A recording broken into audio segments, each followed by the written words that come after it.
Hello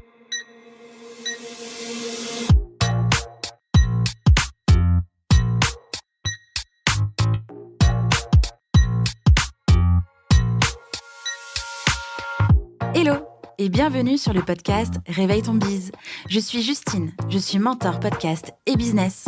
J'accompagne les entrepreneurs à développer un business qui leur ressemble grâce au Human Design et sans prospection grâce au podcast. Tous les vendredis à 6h, je vous dévoile un déclic, le mien ou celui d'un ou d'une invitée. Le déclic, c'est un moment où l'ampoule dans notre tête s'est allumée et nous a sortis de l'impasse dans laquelle nous étions. J'ai eu des déclics toute ma vie. Et vous aussi, j'en suis certaine. Alors, partager le déclic des uns fera sans doute décliquer les autres. Tous les vendredis à 6h, prenez votre dose de déclic aussi rapide que boire votre café pour continuer de réveiller votre bise. C'est l'heure du déclic. Bonne écoute! Pour cet épisode de Déclic, j'ai reçu Camille Sales. C'est tout simplement la suite de l'épisode de lundi. Et je lui ai demandé de nous partager le déclic qu'elle a eu dans sa vie, qui a changé quelque chose et surtout qui lui a permis d'être la personne qu'elle est aujourd'hui. Je vous laisse découvrir son déclic. Bonne écoute! Je pense que le moment déclic pour moi a été à la fin de mes études, où en fait, ma première réaction après l'obtention de mon diplôme, c'était d'aller chercher un CDI, un peu comme ce que tout le monde attend de toi. Et dans ma tête, je voulais intégrer les agences de communication parce que aussi, pendant mes études, on n'avait fait que nous rabâcher que les meilleurs, ils étaient en agence, que les autres, ils se débrouillaient, mais ça allait pas trop.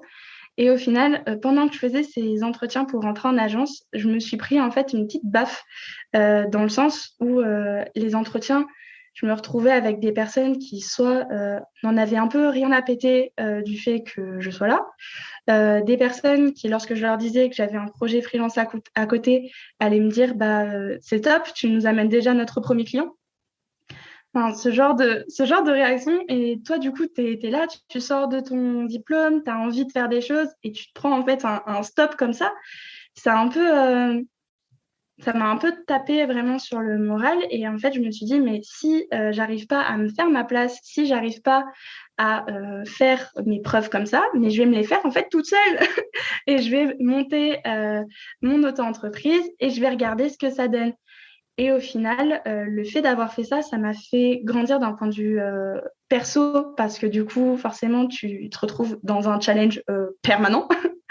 Et au niveau aussi mental, où tu te challenges tous les jours. Et tu sais qu'il ne faut pas lâcher, d'autant plus dans les premiers temps, où tu te prends un peu bâche sur bâche, et tu as l'impression que tu ne vas jamais y arriver. Alors qu'au final, c'est aussi une question de motivation, et aussi de se faire accompagner. Je pense que ça joue beaucoup. Petite parenthèse. Et au final aussi, en pro, maintenant, j'ai ma société solide. J'ai une expérience qui est d'autant plus valorisée maintenant par les entreprises que je peux recevoir des offres d'emploi avec des grilles de salaire qui n'étaient même pas envisageables il y a un an en arrière. Et tout ça, en fait, ça me prouve que des fois, il faut sortir de sa zone de confort et ça va fonctionner. Si on se donne les moyens, ça fonctionne. Et il ne faut pas forcément avoir peur de casser un peu les codes, ce qu'on attend de nous en général. Il y a d'autres chemins. Le chemin n'est pas censé être linéaire de A à Z. Tu peux faire des virages, tu peux aller un peu où tu veux et aller chercher au final ce qui, toi, va te rendre heureuse, mais aussi ce qui va te permettre de te développer et d'atteindre en fait presque ton plein potentiel, entre guillemets. Merci Camille pour ce déclic. Merci T'en beaucoup. prie. Et à très bientôt. À très bientôt. Bye bye. Ça a décliqué pour vous grâce à cet épisode ? Dites-le moi en me laissant un commentaire sur Apple Podcast. N'hésitez pas à partager ce déclic à une personne qui peut en avoir besoin. Retrouvez l'ensemble des informations du podcast en description de l'épisode ainsi que sur le site internet www.justinarma.com. Si vous souhaitez partager un déclic ou participer au podcast, rien de plus simple, écrivez-moi à l'adresse hello@justinarma.com. Abonnez-vous à Réveille ton biz pour ne rien rater sur votre plateforme d'écoute préférée. En plus, ça m'aide à rendre visible le podcast et à le soutenir. Je vous souhaite une belle belle fin de semaine et on se retrouve vendredi prochain pour un nouveau déclic. Ciao, ciao!